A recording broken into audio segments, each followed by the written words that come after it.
안녕하세요. 지게책입니다. 제가 오늘 소개할 책은 구병모 작가님의 아가미입니다.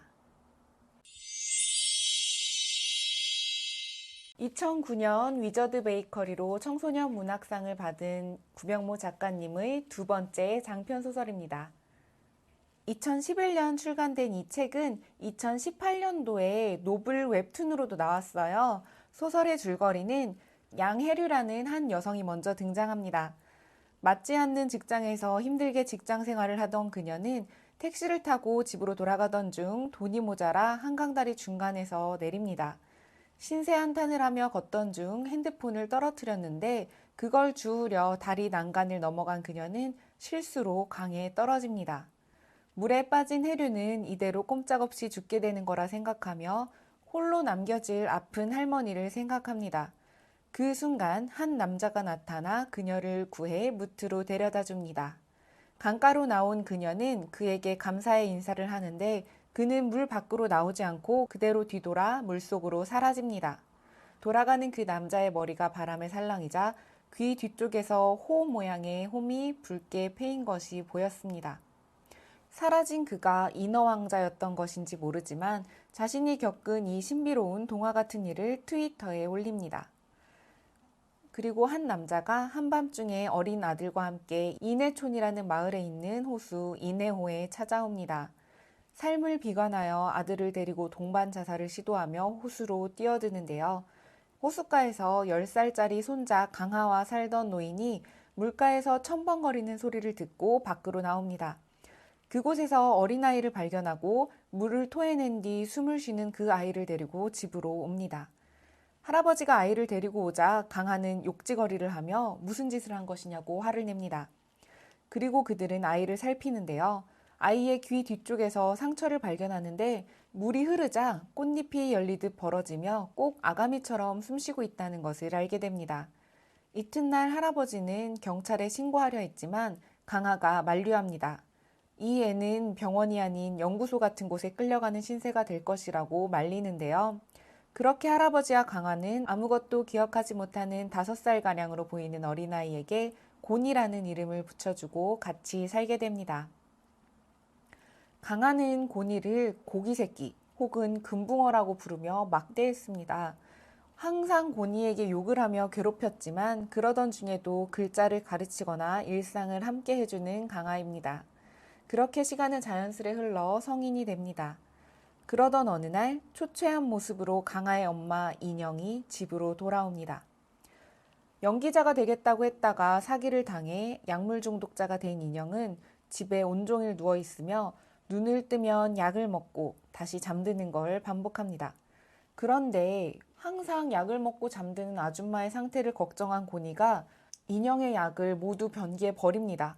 그것을 알게 된 인영은 미친 듯 날뛰었고 고니는 자신의 목을 조르는 인영을 밀쳐내다가 사고로 인영이 숨을 거둡니다. 놀란 고니는 일하고 있는 강하에게 전화를 걸었고 강하가 집으로 뛰어옵니다.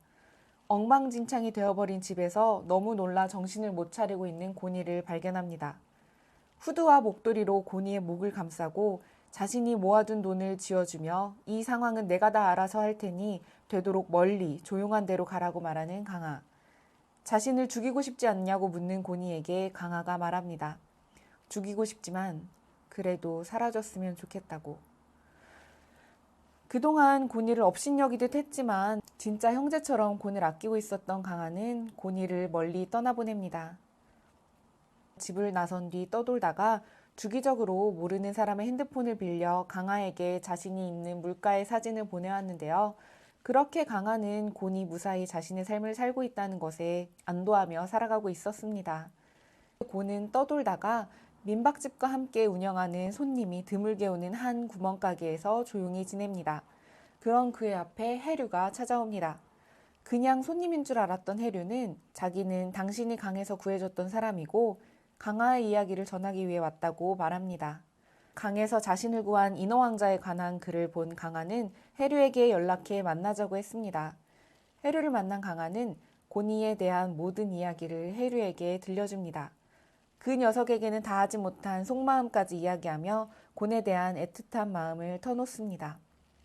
강아는 한 식당에서 일하며 거동이 많이 불편해진 할아버지를 모시고 살고 있었고, 해류는 며칠간 그 근처에 머물며 강아와 이야기를 하며 지냅니다. 비가 많이 오던 어느 날, 강아는 해류가 머물고 있는 모텔에 있었는데 짧은 시간 동안 엄청나게 쏟아진 폭우로 1층이 잠길 정도로 큰 홍수가 났습니다. 놀란 강아는 해류에게는 대피하라고 한 뒤 할아버지를 찾으러 물살을 헤치러 나갔고, 그 뒤 할아버지와 함께 실종됩니다. 끝내 시신조차 발견되지 못했어요. 해류에게 모든 이야기를 듣게 된 고는 슬픈 표정을 짓습니다. 그리고 슬픈 표정을 짓는 고니에게 해류가 한 가지 이야기를 더 해줘요.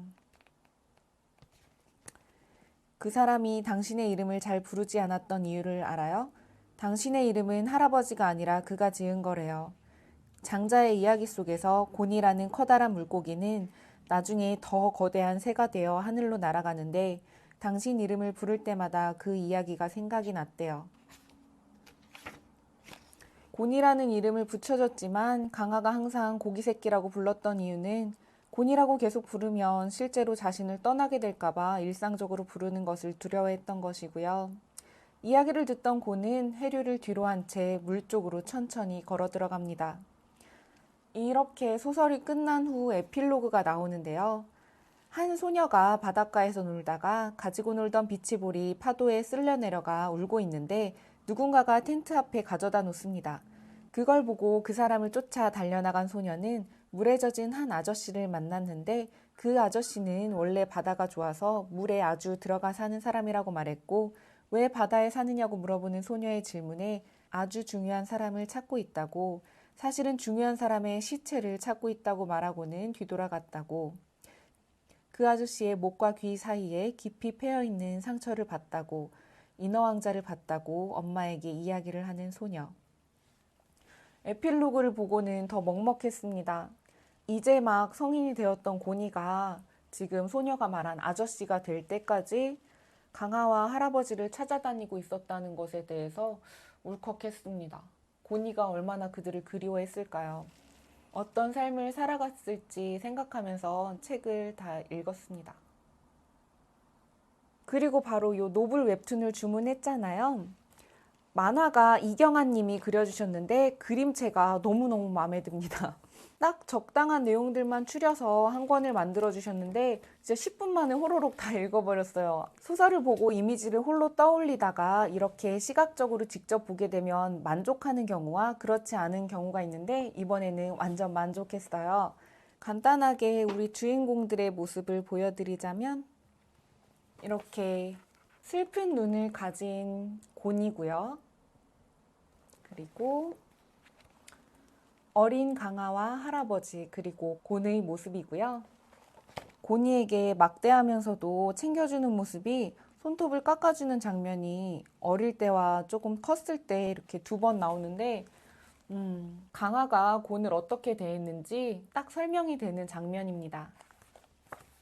할아버지와 강아를 찾아 나서는 곤이의 슬픈 얼굴. 소설을 읽으면서 소설이 너무 짧다는 생각을 했어요. 더 읽고 싶어서 아쉬움이 남는 소설이었습니다. 시간이 될 때 소설이나 노블 한번 읽어보시길 추천드립니다. 감사합니다.